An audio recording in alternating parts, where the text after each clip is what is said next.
any news today? Is anyone here first time on crypto? Oh, great. Love seeing that. Lots of new faces. So I'll just do a quick introduction of what CryptoMondays London is. We're the longest running community event in the UK. We are a non-profit organization and we're run by volunteers who choose to spend their time organizing events that educate people on Web3. So can we give a round of applause for CryptoMondays team? Thank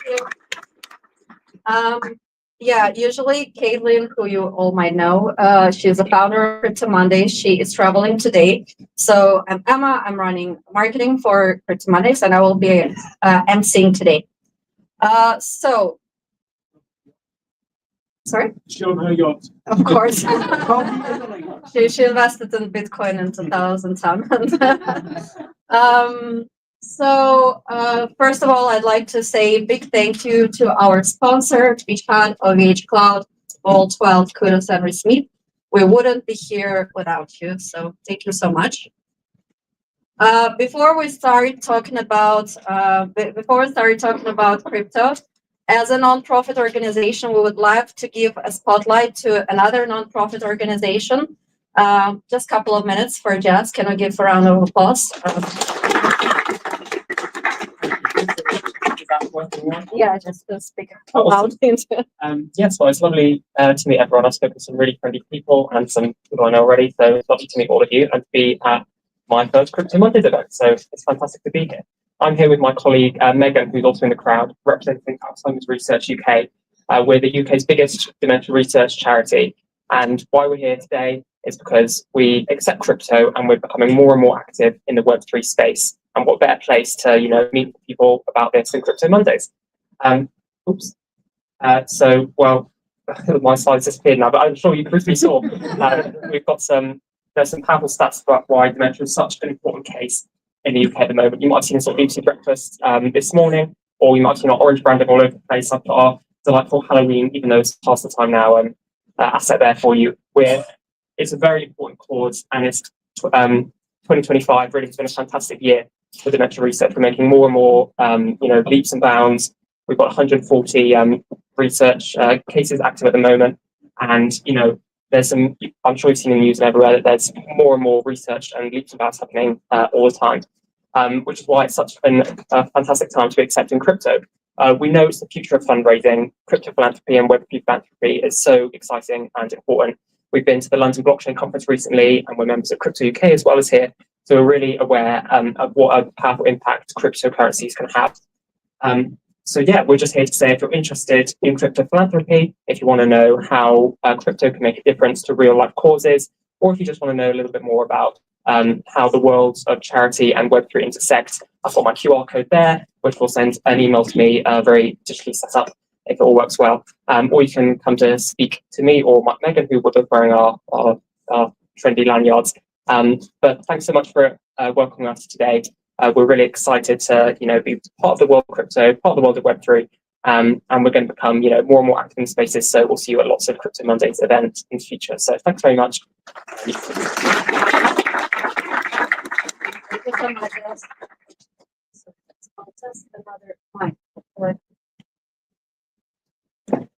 Hello? No.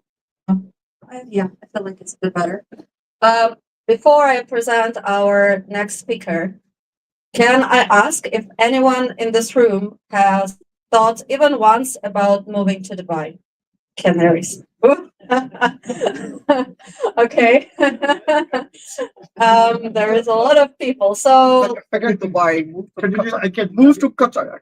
Yeah, anywhere. I feel like Dubai is usually the first option, but I guess today we will see if there is a chance for UK to be still the leading capital of crypto, and I hope it is. And I'd like to present Lisa Cameron, who is a former MP and UK Parliament member and founder of UK-US Crypto Alliance. And Lisa, we're excited for your Thank you for having me.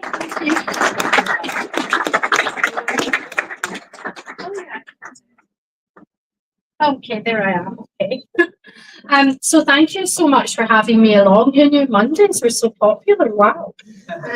Yeah. So people who know me know that I don't have a tech background.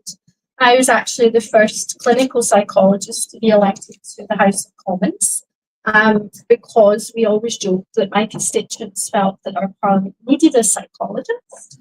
And having been there for over 9 years, I would agree most parliaments probably do need a psychologist. Anyway, how did I get into this space? So in 2021, I had a constituent contact me who had lost money on crypto in what I now know was a rug pull scam. I didn't know at the time.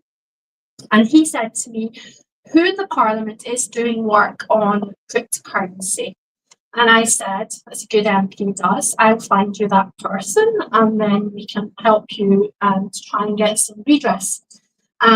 So we looked and looked, and then we looked at some of the Hansard, which is the online and in print record of what's said in Parliament. And at that point in time, there had been no debates whatsoever in the House of Commons on cryptocurrency.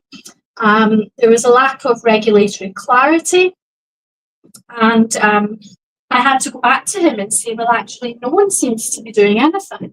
And he said, well, why don't you? And I thought, my goodness, I don't know anything about this at all.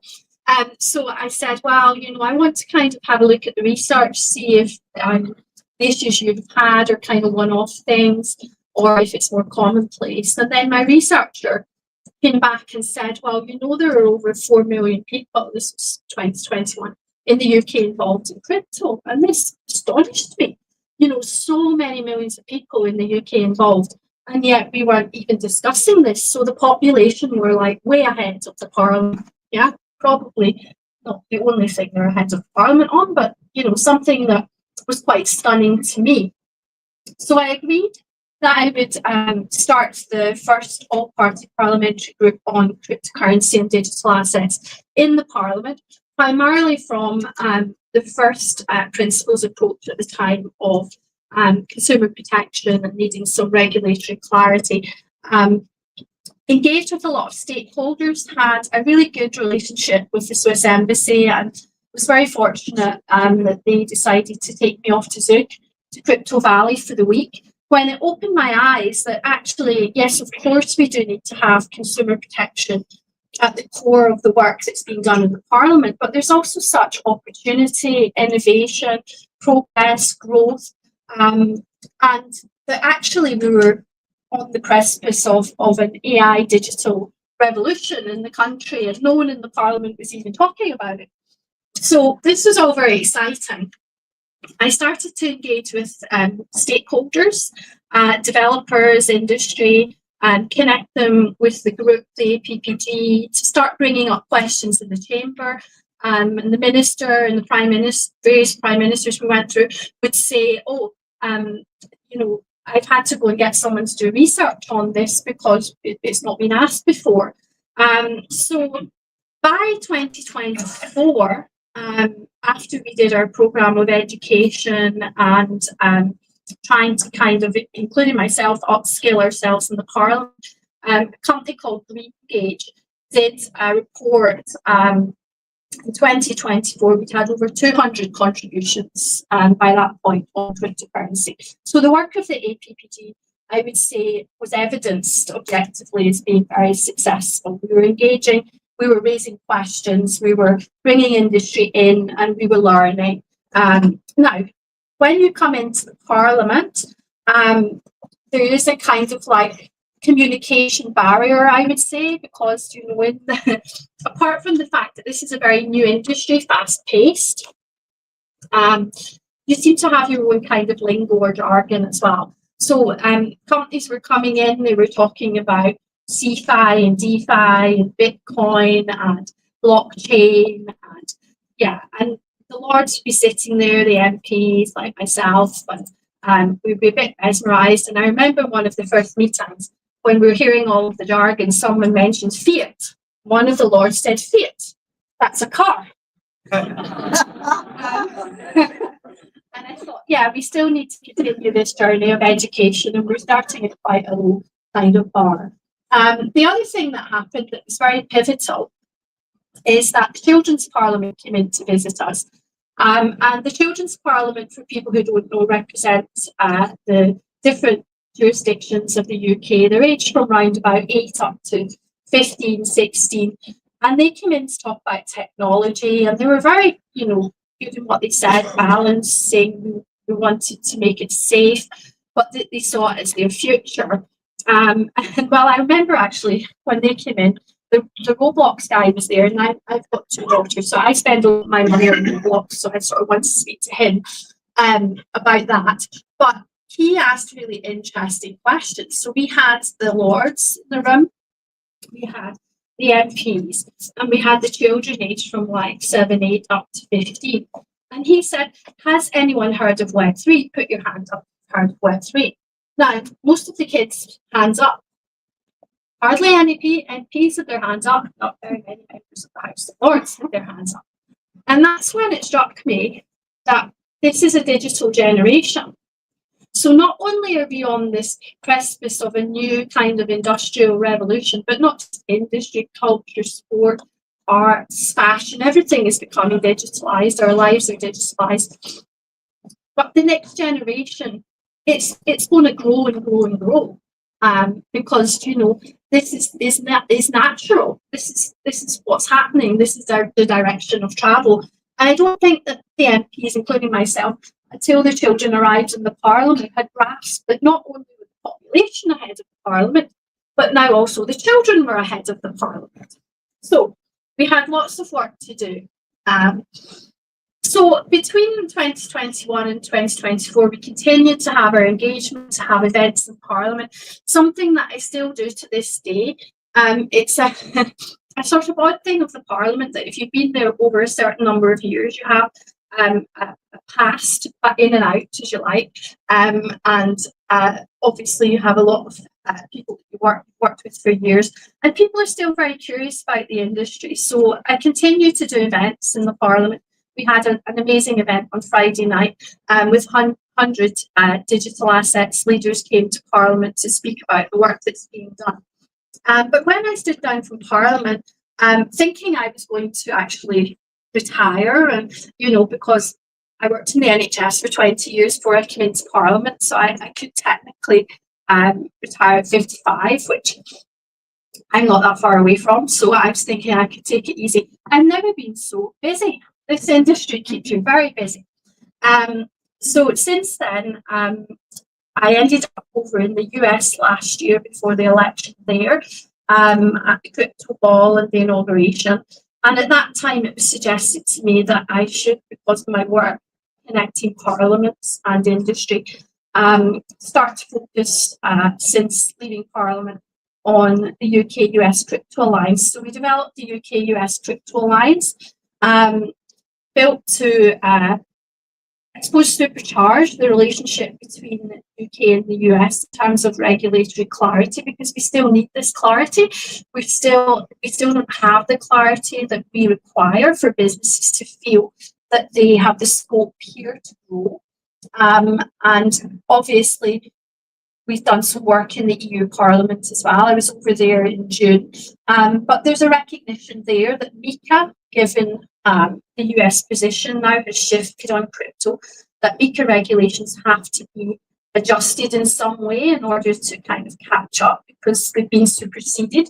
So we don't want the UK going down a very bureaucratic, my perspective, I don't want the UK going down a very bureaucratic type regulatory process like the MiCA regulations. I would like to see it light up, supporting innovators, supporting businesses, really developing the talent pool, which is immense that we have in the UK. I've been out to, not just in London, I've been out to Edinburgh, I've been over to Ireland, I've been to Manchester and Leeds, and I've spoken to people right across the UK who love this industry, who want to develop, who want to innovate, and who want the government to facilitate that. So we've continued our work. We had members of the House of Lords over in Washington just 3 weeks ago now, and this was really very pivotal as well, because we met with the crypto task force. They said they want a joint sandbox between the UK and the US. They're working on this. They want the UK to, the door's open. We just have to push our way through it, and not even push our way. It's there for us to walk through. So we just need the will to do this, and they want the UK to succeed. So we want to continue to work on that. I had Caroline Pham come over to the House of Commons in June, and we're going to have the US Embassy coming to an event in December, and then Hester Pierce's team coming over early next year, and then taking the MPs back to Washington again to try to build this momentum. So we continue with the events in the UK Parliament. I've been asked to do some events in the Scottish Parliament now. We've been in the European Parliament. The message is the same from legislators. They say they don't feel they understand enough. They need more education. They want more engagement. And they want to hear from you as industry. So please, put your hand up if you've contacted your MP about what you do. Right, so that's what, 5 people? Contact them. They're your representative in the Parliament. Go to their surgeries and look up the all-party parliamentary groups. There's now a group on blockchain. There's a group on digital money. There's a group on crypto again. There are other groups. I think, Elise, you helped run the group? Oh, you did. You did. Oh, you didn't. Okay. But there are many groups. If you look them up, you can find the one that you think you can best input into. APPGs. It's all put on the public record. We went to the Spanish Senate and had MPs from 60 different countries come to learn. And as I said, we've had some of the lords out now at Washington. So it's an ongoing journey of learning, because the more you teach them, then elections happen and they all renew and then you have to start again. But that doesn't just happen here. It happens in Europe and pretty much across the world as well. And next year we're going to be back in the USA, back in the House of Lords. We've been asked to do an event in Rome and also in the German Parliament as well. So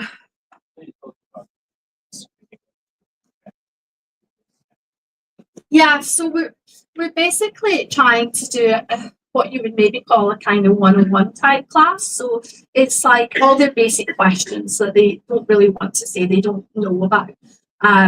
Nothing is off the table in terms of what's the difference between blockchain and Bitcoin, questions like that.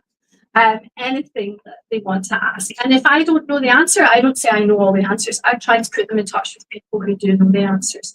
And it's about trying to get them engaged more so with the industry so that they can build relationships as well. Because remember, banks and big business has been going in and out of Parliament for generations now. So this industry is very new. It has to start to build those relationships. And it's very important actually that we do. The question at the start for the panel is, should you stay in the UK or go to Dubai? And from my perspective, I can see the lure of Dubai. I've been to Dubai lots of times, and they're very welcoming. We need to change things, okay? So it's not just about the regulation. It's about the taxation. It's about encouraging investors and innovators to stay and to scale and to build here and providing the right framework for that. It's also about the way we respond to people. I've heard from many, many organisations that when they go to Dubai, they're basically welcomed. They're talked through the process. It's facilitated for them. They feel that they are they're being esteemed in a sense in that they're valued. When they apply through the FCA, sometimes they don't hear for months and months and months anything. And then if they do hear something, many of them have said to me, oh, well, someone might work on my case for 6 months, then I think I'm getting somewhere, and then I phone up and it's someone new and I have to start again. So we need to actually streamline our processes here, put more resources into the FCA, let them help to facilitate this process as well. I hope people can stay here. I hope we get it right. Certainly we're working very hard to try and give the UK the best opportunity. What I would say is reach out to me. You can contact me. I'm very happy to engage. Reach out to your MP, ask them to raise questions about the industry and what government's doing to facilitate it in the Chamber of the Parliament. They're your MPs, they represent you. Tell them about the jobs you're creating, the growth you're creating, why this is valuable industry and why they need to be supporting it. And don't give up. And the thing is that I would say you have to overcome some of the barriers as well. So if you don't engage with your MP, many of them think, what do I know about this industry? The headlines, oh, it's a scam. Oh, people have lost lots of money. They don't hear about the good things. They don't hear about things you're doing that are positive. And also, many MPs I speak to have the impression that London and the UK is still the financial centre of the world. So they need to kind of be brought a bit more up to date. That yes, we can be again, but the hard work needs to be done. We can't just rest on our laurels and think that this is always going to be here for us. We have to do the work. Other jurisdictions are working very hard to be the hub themselves. So please reach out to your MP, and I'm looking forward to a fantastic.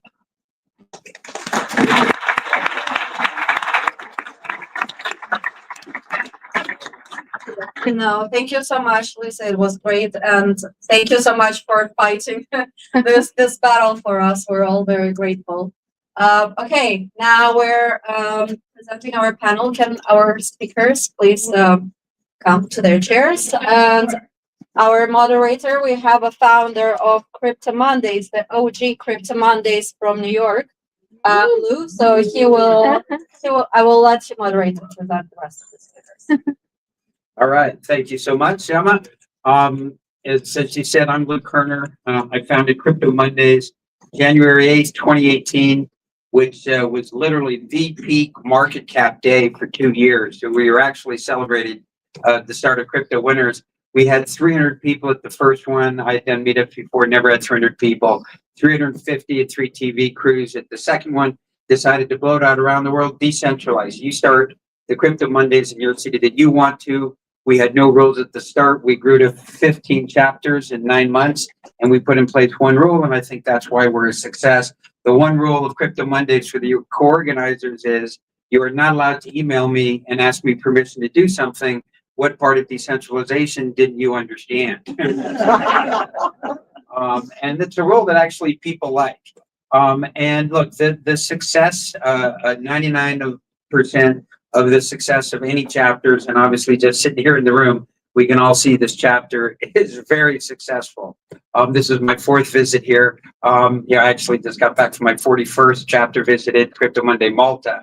But the success of all these chapters is really, obviously due to the people and to the community members who put it on. And where's Larry and Emma and Oleg and Rohit? Where are you guys?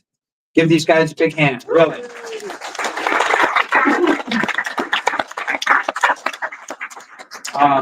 And it's a super interesting, I think, topic. We have 4 great experts here. For me, I actually met the government of Dubai, invited me to do Crypto Monday Dubai in 2023. And I went there, and that was the 32nd chapter I'd visited. And I described it literally as the second most talented group of people I had ever met at a Crypto Mondays. In that, what Dubai has really done, they, are attracting a lot of the smartest people in the world because there's so much opportunity there. And, so I think when we're talking about how we can make the UK the best that the UK can be, I think, thinking about it in the context of Dubai does make a lot of sense because they have been doing a lot of things right, but they're not perfect by a long shot. And so we've got a great set of panelists here. Why don't you guys start by introducing yourselves? Great. Well, hi everyone. I am Elise Susie Watts. I'm the Executive Director at Global Digital Finance. We're also a not-for-profit, but we're an industry members association. And we work with both government, public sector, regulators, as well as industry. We have a number of stablecoin issuers, exchanges, layer ones, anything kind of in between in our membership. And we basically give a lot of feedback to regulators about developing regulatory frameworks. I think that we've responded to 40 consultations globally this year, which is about one a week, which is insane. So it's been a pretty busy week in terms of policy development, pretty busy year. But really delighted to be here with all of you guys. And I should put a disclaimer that Emma said earlier, she hopes someone will take the side of the regulators. So I feel like I have to disclose that I'm a former regulator from the FCA, so please don't boo. But I will try to give a fair shot at discussing regulations as well.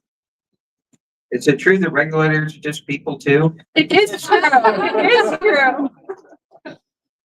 Hi everyone, my name is Harry Piscald. I'm the General Manager for Stanford Crypto International, and I also run our UK campaigns. Stanford Crypto, if anyone who doesn't know, we're a grassroots organisation, originally kind of started over in the US, where we've got over 2 million advocates. In the UK, we now have 150,000 people signed up as advocates. We've got about 100,000 in the last kind of 4 to 5 months, so which is a fantastic achievement. We're essentially here to advocate on your behalf to governments to push government to essentially take this technology more seriously, be more innovative with the way they look at policy.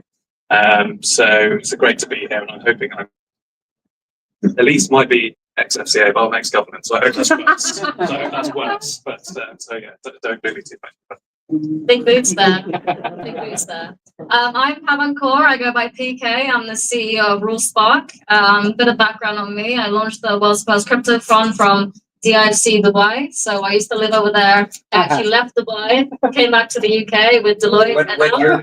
Yeah, exactly. What year were you there? 2017.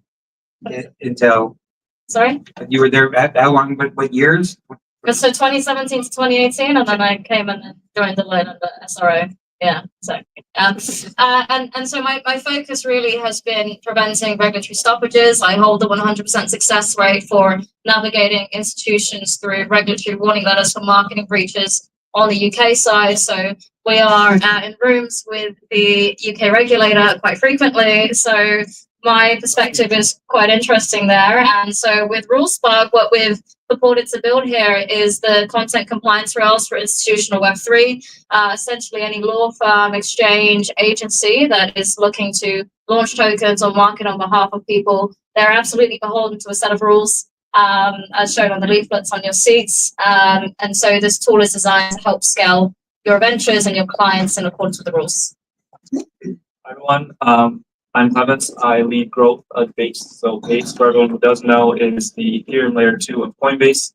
One of our core missions at Coinbase is to increase economic freedom and innovation. I'm sorry, how many people here know what Base is? Yeah, it's a pretty sophisticated brand. All right, then I won't even jump into that. But yeah, I'm here to lead growth of the Base network in the UK as well as Western Europe. Terrific. Clement, I'll start with you. If you listen to what a lot of people say, the regulators are killing the startup ecosystem here in the UK, including the crypto ecosystem. Is things really as bad as some people say it is?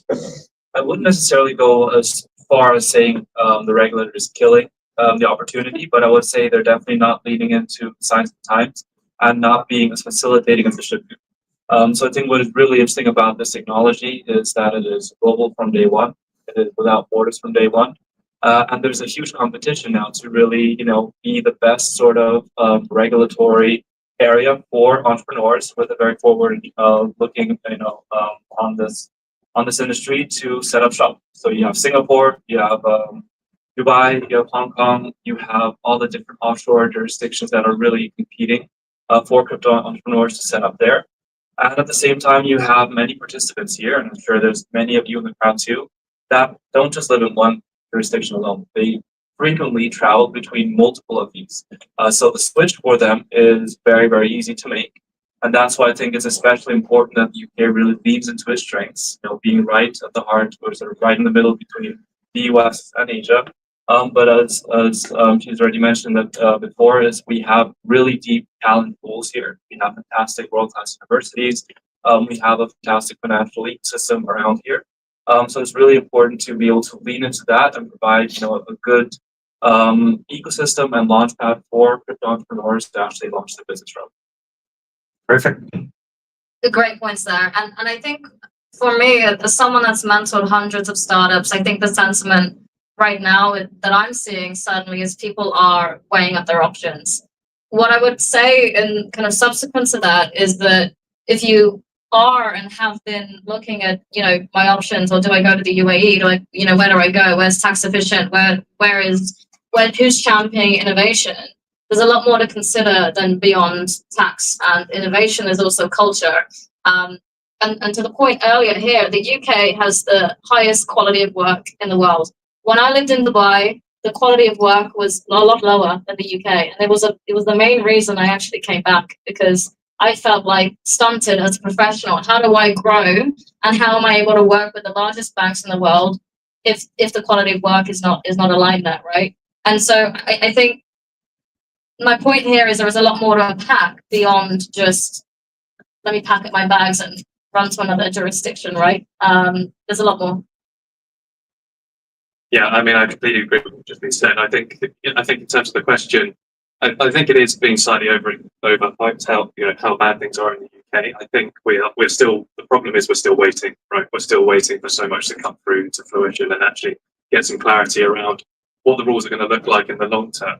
But and I think we've kind of shot ourselves in the foot in terms of the kind of PR exercise of being, an area of the world that you want to grow. I think that, I think there's a lot of emotive things. If you look at kind of debanking, how long it takes to get registered, all these things which are slightly less kind of technical regulatory points, but actually as a business owner, in terms of your frustration, your anger, in terms of trying to set up and be part of the community somewhere, that's really going to hit you. So I think as much as we can look at what the regulators can do, we also need to look at what politicians can do. We've had less legislation around debanking, but all that said is you have to give a solid reason. What's a solid reason, right? So there's a lot more we can do around there. We can speak to people at the Law Commission. We can start getting them to say, what clarifies as a solid reason is not being related to crypto, right? So things like that we can do, which isn't necessarily a regulatory issue, but as a country, particularly as kind of as governors, we can look at this and make ourselves more attractive. Yeah, I mean, I would add a few more points to that, specifically on the debanking or access to banking. We actually did a study on this with not just crypto, but to your point about broader startups, with the Startup Coalition and UK CBC. And of the firms surveyed, which was across all of our memberships as well as wider, we found that, and this was last year, so not that long ago, it was only 14% of firms surveyed were able to successfully open and remain having open a bank account. Like, that's kind of crazy. So to your point, like, that's absolutely a factor. Coming back to the point about, is our regulators killing the industry in the UK? I'd unpack this a little bit, because I think you guys have touched on it a little bit where it comes to regulatory objectives. So all regulators around the world will have a set of objectives that are set out for them. And if you're a central bank, these usually include things like financial stability, making sure that the markets don't crash. Obviously, you'll have economic policy involved. You work closely with governments on things like interest rates, et cetera. And if you're a markets regulator, so the FCA, not the Bank of England, that means that you will obviously have other objectives as well, like consumer protection and preventing market abuse, making sure that there are fair and orderly markets. And you also might have an objective in there around competition, for example, competition with other jurisdictions and competition, to bring in new businesses. You might have an innovation objective, for example, as well. What I would say that we've seen in the UK, so in terms of like quote unquote killing or not killing the industry, is I think you've seen an outsized emphasis on certain objectives versus others. Now, why might we see this? I think the reason that we've seen this is because when there have been historical failures in innovative markets, the market regulators get called in front of the Treasury Select Committee and they get whacked on the wrist, and the head of the FCA usually gets fired, and then they shuffle things around. Maybe they condense the regulators, maybe they split apart the regulators, but that's usually what happens. And so you kind of get the regulator you deserve. And to your point about government, I think government. Where do you think we are? So let's level set it. If you were to say on a scale of 1 to 10, yeah, where do you think the UK is, and who's the best, and where would you say they are In terms of being a good regulator? in terms of being a friendly regulatory market, to start and operate a crypto company? But this is why I'm getting at with the objectives, right? Is that I think that the UK regulators have had different objectives than like their objective has not been how can we scale and grow this industry at all costs. So that would put them at probably like a 4. Okay, and who's the best? In your mind, is agreed. That's context for that. I don't really. Because I don't think anyone's a 10. Yeah. I really don't. And I mean, so I'll tell you why, and I'll let other people comment on this too. If you look at the UAE, you can't just be like, okay, I'm going to Dubai and it's amazing. There are a lot of different regulators across the UAE. You need to choose wherever you go. It's not simple. So Harry, what do you think in terms of where is the UK and who's the best? Well, annoyingly, I'm going to certainly agree with Elise, which is probably not what anyone wanted me to do right now. But I think you're right in terms of each regulator has their own kind of thing that they want to be. I think in Dubai, look, there's kind of economy of scale, politics of scale, maybe you could call it. In terms of in Dubai, you're a smaller country. You're looking to be innovative. You want to pull business in, and you can mobilize yourself in that way and be the open regulator, which moves fast and everything. The FCA is a world-renowned regulator because it's tough and because it's built its reputation up, and it wants to keep that reputation by being thorough. So we're never going to be moving as fast as someone like Dubai, maybe Singapore as well. These kind of slightly smaller jurisdictions who can be more nimble like that because we're thinking about more. We're thinking about historic reputation. We're trying to hold that down as a regulator. So I kind of understand why the the regulator is acting the way it is. Of course, we wanted to see it be more regulated, but which one's better? I mean, it depends what you want. Do you want? Sure. I mean, do you want it to be? Obviously, this is objective. Yeah. So, but Can I just maybe add one more thing? If you want like rankings, like for example, you might say, okay, ADGM, FSRA, they're like a 7 or an 8 on stable coins, but then they might only be like a 4 or 5 on something like lending, right? Like it's not. I don't think any jurisdiction is a 10 across the board, and even the U.S. they might have finished, part 1 of Genius, no rulemaking yet, but there's no market structure. right, And I don't there's think- no perfect. Yeah, some of these things are, countries are really bad on. I think if I can add as well, so one thing the UAE has been almost chastised for is its lack of enforcement, right? So a lot of crypto companies, ventures that out, well, they were like running over to Dubai to set up because, okay, there's no rules here, it's kind of Wild West. But actually, VARA very recently just issued 19 penalties for breaching marketing rules, actually. And so that for me is a sign that at least with But VARA, was that too aggressive then? I don't think so. Not at all. It's nowhere near the scope of what we see in the UK, and this is the balance that the regulators have to strike. Innovation versus enforcement, right? So from that, the business perspective that I come at it from, their ability to actually, or their desire to actually say, no, we're actually going to lay down the rules here a little bit. For me, that's a very positive sign, and that's a green flag. Yeah, I don't think there's too much to add from my end, but I think what's really good to have a look at is where have the past successful projects set up? How are they set up on a legal standpoint? Which jurisdiction do they choose? And it's usually a mix of multiple jurisdictions spanned across the entire globe. What I do expect will be, changing and shifting with every single year. Well, what are the major kind of initiatives underway, that could become laws, in the near future that could be, helpful or hurtful?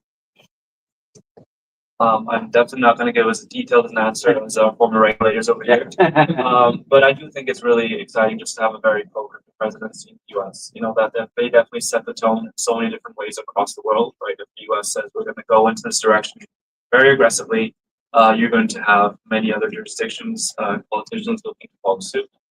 So the Genius Act is a big one. The name of the second act, right, is the Clarity Act. So that one's going to be a very big look forward for our industry too. So just looking forward to that. Come back this way, yeah. Oh yeah, sure. I think we see a lot of offshore structures, for instance, like let's say like at a token issuance level, you would typically look at, let's say, a BVI issuance. You then may have a Cayman structure with the incoming CAF rules as well. I think that's going to be interesting to see how these models change. Also, coming back to the UAE, we have Ras Al Khaimah, who set up RACDAO, the RAC Digital Assets Oasis, as it's called, and Paul, the head of the Free Zone, one of our friends over there, I had a chat with him. That's one of the other Emirates. Yeah, exactly. It's one of the Emirates, and what they were looking to do was actually compete with the Cayman Foundation structure, right? What I would caveat that with is that the Cayman Foundation structure has not yet been tried in a court of law. It's not been torn apart. Let's say, how rigid is this foundation structure? So. It's been around a while though, right? It's been around a while, but if you speak to any corporate lawyer, which I tend to deal with a lot of lawyers, then now you're just bragging. Then, I don't know. Some might say that's not a brag, but it's quite interesting to see a lot of these offshore areas, and speaking with, let's say, Appleby, Harneys, and all the Walkers, all the offshore guys. One thing they've been focused on more is fund structures and gearing more towards that, because they're seeing how this evolution in structuring is changing cross-jurisdictionally. I guess on a slightly more no, I guess one of the things that I'm slightly concerned about, kind of in terms of new kind of regimes coming in, is what we've seen kind of come out of the Bank of England recently around stablecoins, particularly. I think there's been, we've seen it across the world, kind of post 2008. There's a massive move and kind of regulators to build in resilience into the economy and make sure that we kind of don't see so many crashes, which is what we've done, but we've done it at the cost of growth. And I think that is something that we are seeing. I think in what the Bank of England is suggesting around stablecoins, around caps, around kind of essential bans for wholesale access. They're saying this because they don't want to see deposit flights. They don't want to see the money creation system to be destroyed with banks' deposits. And that's a really hard thing to get around, right? Because we can't just, as much as we might want to, over time, start to kind of replace some of bank services with more decentralized services. You can't just rip it up. And so you can kind of understand where they're coming from this, but it is massively detrimental to tokenizing innovation. And I think that's something that I'm really concerned, because I think we have to have really nuanced conversations about kind of explaining other financial assets which are out there, and realizing that there's essentially regulatory arbitrage going on within some of these suggestions that they're making. But I think that's something that's going to be incredibly hard to get around, just due to, like I say, the poor kind of resilience of the economy issue that we're going to have to beat back the bank around. So that's something that I'm concerned about coming up. Can I say something controversial? I'm not super worried about the limits, and I'll tell you why. I think they are bad, to be clear. One, the Bank of England regime is for systemic stablecoins only. The FCA is going to regulate stablecoins first. And you can only be a systemic stablecoin if you're designated so by Treasury. And Treasury has indicated that they don't really think any stablecoins will be systemic at launch. I'm pretty sure MasterCard only became systemic in the UK like 2 or 3 years ago. So for scale. I think that basically, what the Bank of England are worried about is they're worried about credit crunch and a flight from deposits. So obviously this has been widely criticized as basically being a bank protectionist policy and a deposit protectionist policy. However, I think that in the years of the FCA regime of regulating stablecoins, if we don't actually see that and their fears do not come to manifest, there's a very real chance that they will just change their mind about this, and we might have to revise the systemic policy in other ways anyway. So I don't know. I think like, do we need to worry about that right now? Maybe not. My big worry actually when it comes to policy in the UK is that we just might not see stable coins issued here. And then you don't need to worry about the limits if we don't have any issuances. And I think that that's why it's important, coming back to the objectives, is like the UK really needs to make some choices. Like, do you really want to have a GBP stablecoin? And are we creating the right environment for them to operate with things in regards to backing assets, redemptions? Are we actually making it operationally feasible to issue here? And then we can worry about the limits. And definitely, I think it's a really important point. And, they are bad. But if we don't have any issuances, you have to choose what kind of jurisdiction you want to be. It sounds quite complex, I must say. So be my last question, and then we'll open up to 10 minutes of questions from the audience. And last question is, if you could do one thing to, make the system better, change one rule, do one thing and back one politician, what would that be? So this, I think, comes to the cross-jurisdictional thing that you guys were mentioning, and also multi-jurisdictional, and how a lot of businesses will operate across multiple jurisdictions. I think that to the point about deciding what kind of jurisdiction you want to be, every jurisdiction needs to think about how deference mechanisms, reciprocity, and coordination on these policy issues should actually be a growth strategy for their markets. Because if you operate as an isolated jurisdiction and you want it to be protectionist and you want to keep everything else out and you want to keep your crypto stuff in, but all the other crypto and stablecoin stuff stays out, I mean, good luck, because like no one's going to interact with you. Your businesses are not going to want to interact. They won't be able to interact with other jurisdictions, and your industry domestically won't be able to scale. And so people need to start thinking. Adam Smith wrote a book about that in 1776. He did. I love Adam Smith. You caught me. But I do think that, you know, they need to start thinking about reciprocity as a growth strategy. And I think that would be the number one thing that would make a huge difference for a lot of firms in their operations. Yeah, that's a good one. Harry?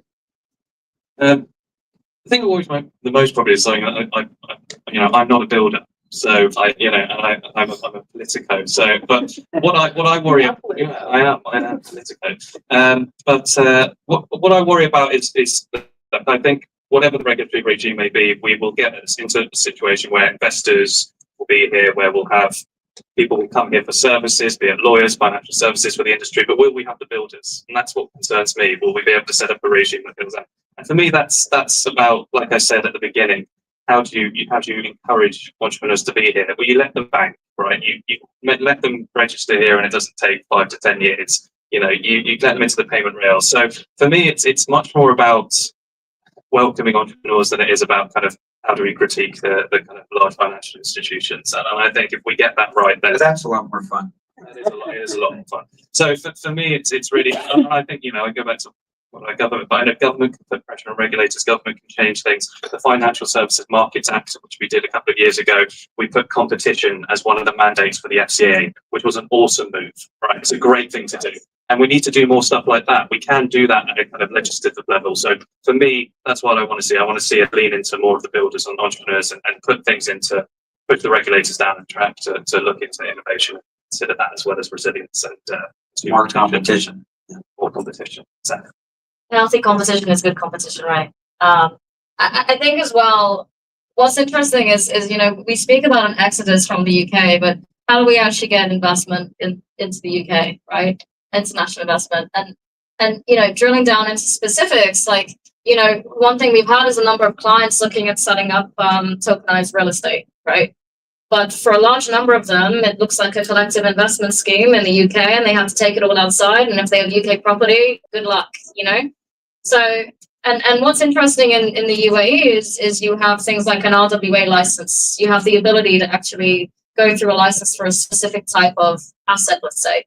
And so it would be interesting to see the UK evolve towards that, where, okay, let's say like a property bill, let's say that's aligned to digital assets. What that does is that gives international investors a level of confidence that there's a specific area here that is enshrined into law, and purports to really kind of champion that side.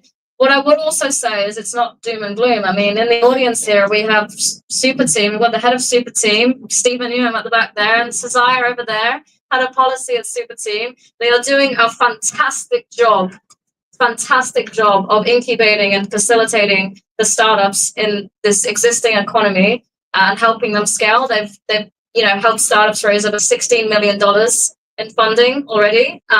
So there are people in this country right now that are looking to support and champion and help you grow. I would rather give a current scenario instead of a macro, what everyone normally gets on a panel. Thanks for that. I would also speak from the builder perspective. I personally am a builder. I've come to the UK in 2021 to do my master's, but also very specifically to building crypto.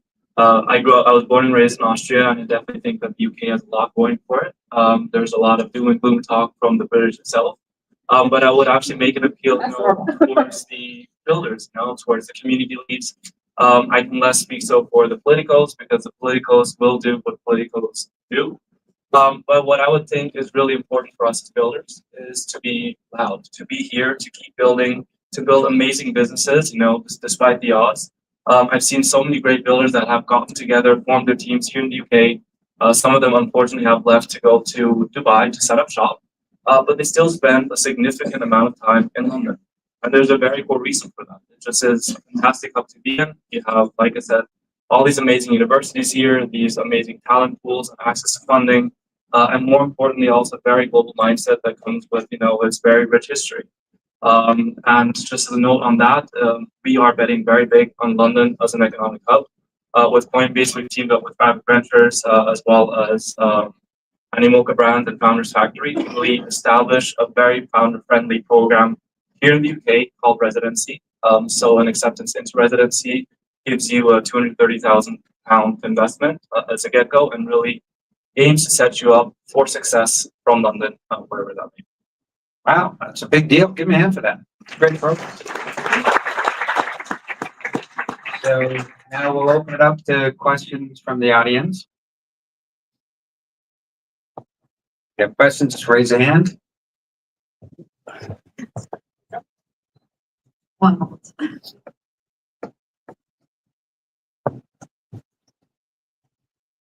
Hello, thank you very much for the speech. I would like to know why are you trying to do something that was never broken in the first place?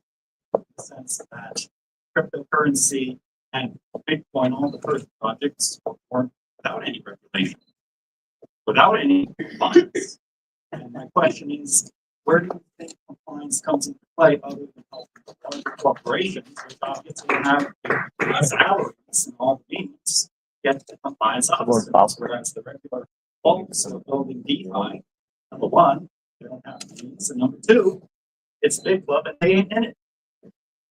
Can I ask that one? I think there's a bit of a misconception. I This think might take the whole 10 minutes, but there's a bit of a misconception in the industry, right? Because crypto was seen as this kind of untamable beast almost, like it's decentralized, nothing can tame us. We have full privacy, da da da da da. But the reality of the situation is actually a little different from that, right?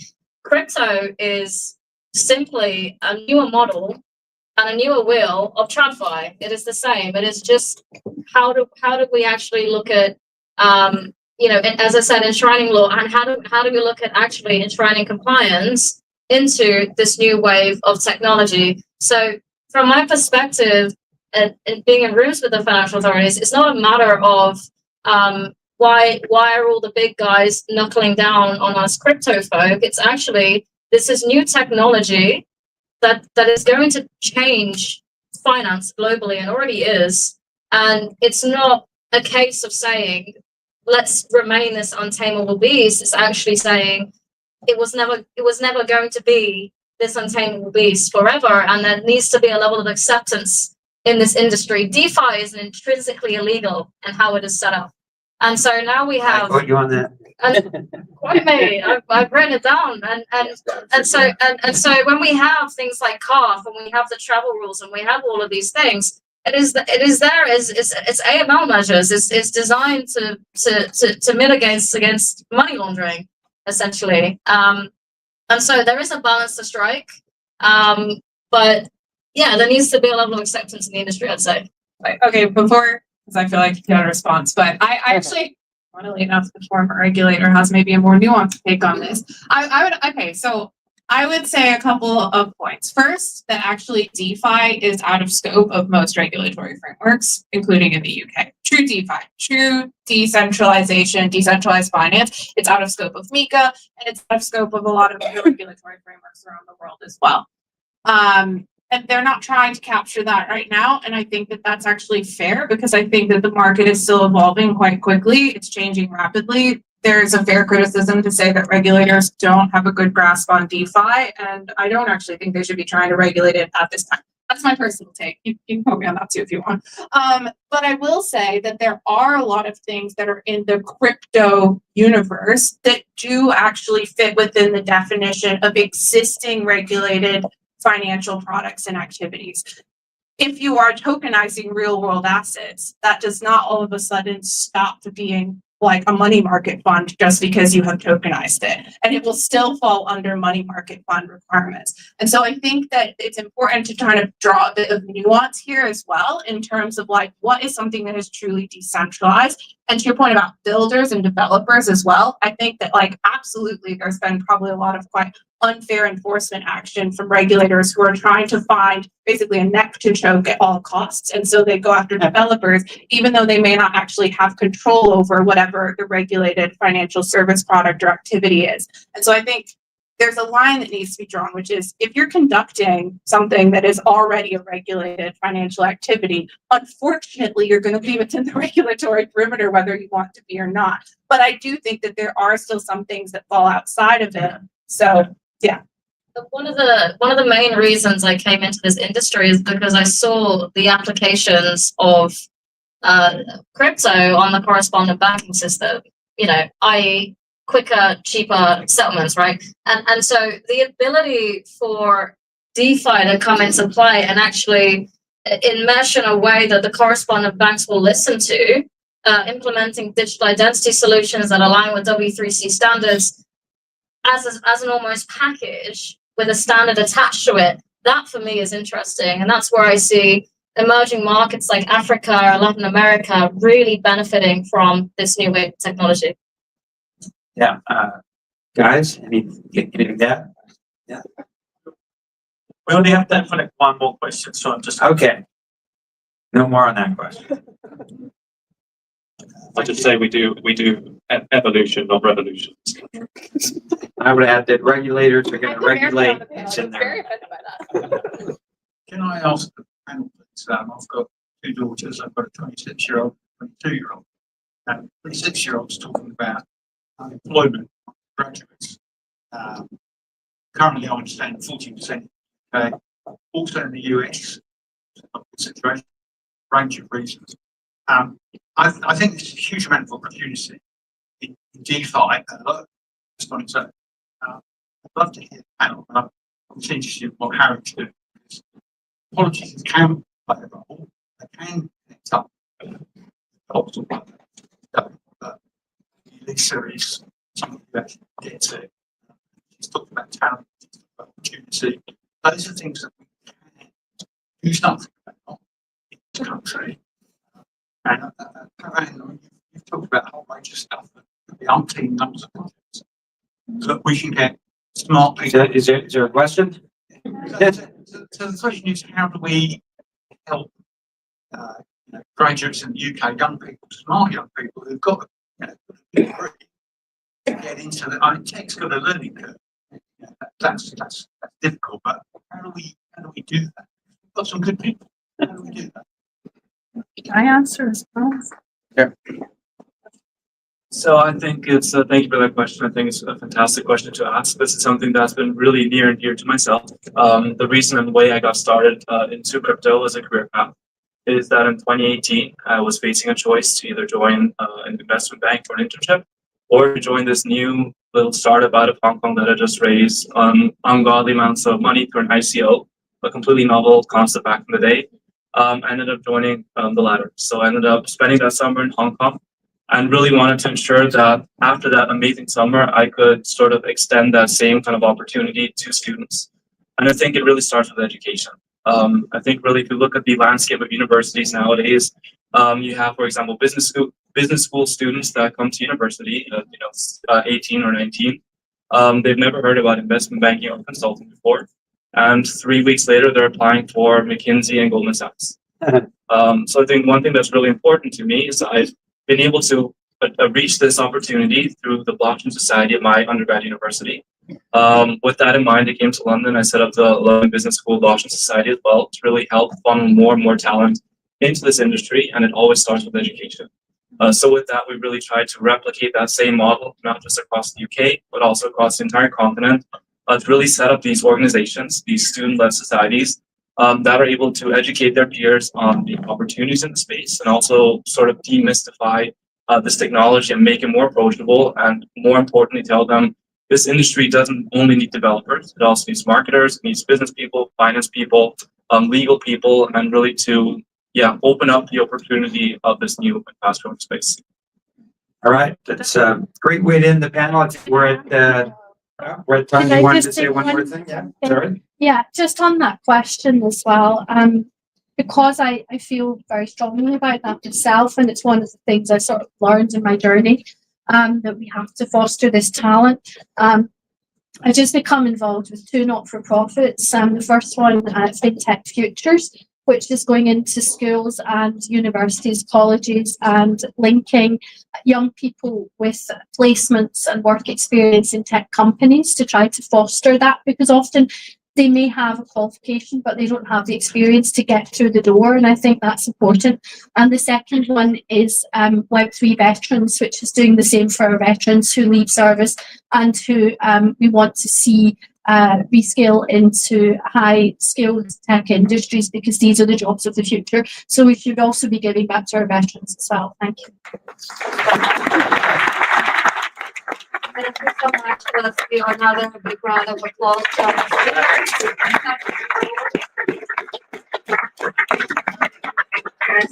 Just a couple more things. Okay, from the speeches, almost here. Okay. So while taking a picture. So yes, you have a chance to win tickets to Tokenize London and